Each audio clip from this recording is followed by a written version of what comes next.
have something I want to say to all the white people who say I'm not responsible, I never owned a slave, and black people need to stop killing each other. Hear me out.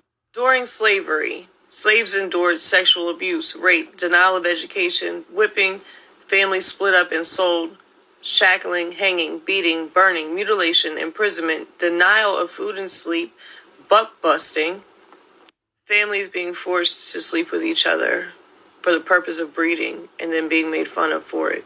Torture, and also, if this was not happening to you directly, you had to watch your loved ones endure all of this.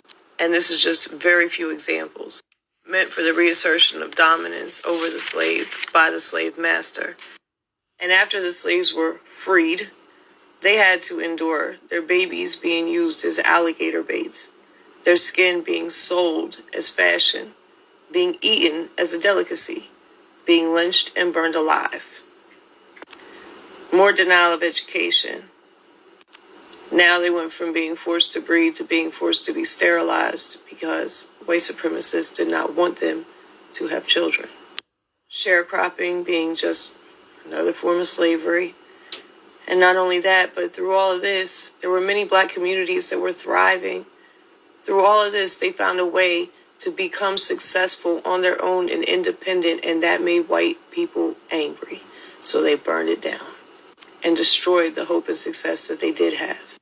I say all that to say we still benefit from all these atrocities that were created and committed by white supremacists. While they were denied education or too scared to go to school because they didn't want to be lynched or burned alive, we continued our education. While they were denied generational wealth, we continued to gain generational wealth. While they were denied the ability to simply exist without fear of death or torture, we were happily thriving in our little front yards with our bikes and our bells. We benefit off of the atrocities that were committed. And if you, with a clear conscience, can honestly say that that's okay, then there is something severely wrong with you.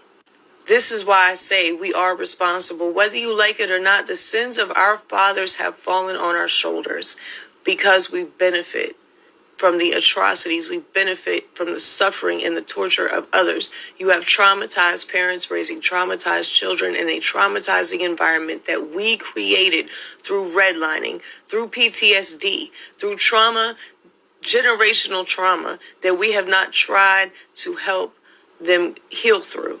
And we still continue to deny them opportunities. This is why I'm saying we have to stand up and do something.